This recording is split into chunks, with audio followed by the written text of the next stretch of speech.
Do you remember that moment? The moment that I'm talking about is when you're like, holy cats, I can actually have an arcade experience at home and it be really, really good. I mean, back in the days of Atari, when we brought home Donkey Kong, this didn't look like the arcade port. But let's look at several games that going from the arcades to coming home, you're like, this is really good. And starting up above me, this is the Sega Master System version. This isn't even the Sega Genesis version of Afterburner. I loved this arcade cabinet so much, and the home versions were really, really good on the Sega systems, again on the Master System or on the Sega Genesis. And ironically enough, there was actually a version of Afterburner on the NES. The Sega versions are definitively better, but this was a great home port.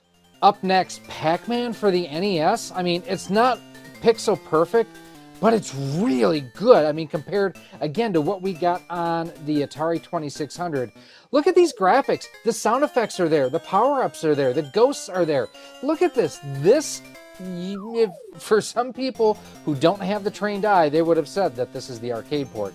Clearly it's not, but this is a great version of Pac-Man. Well, we were missing a character. Rampage on the NES was pretty good, and on the Master System, again, was fantastic too.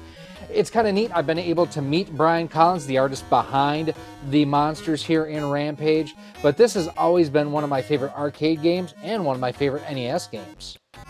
I put so many quarters into Operation Wolf machines at Sammy's Burger place at our local arcade. It's ridiculous. And being able to play this at home, it was so good.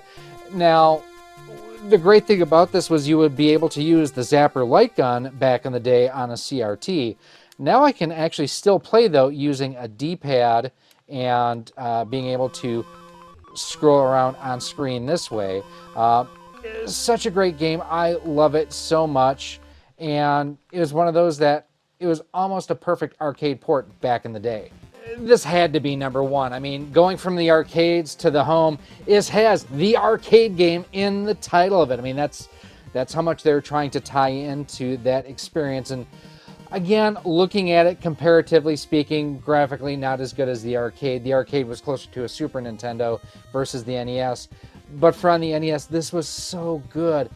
I spent so many hours and so many quarters at our local Pizza Hut playing TMNT, and to be able to bring this home and play it, this was so much fun. If you weren't there, you missed out. Let me know, what are some of the earliest gaming memories you have of playing a game in the arcade and then being able to play it at home and being like, this is so much like the arcade.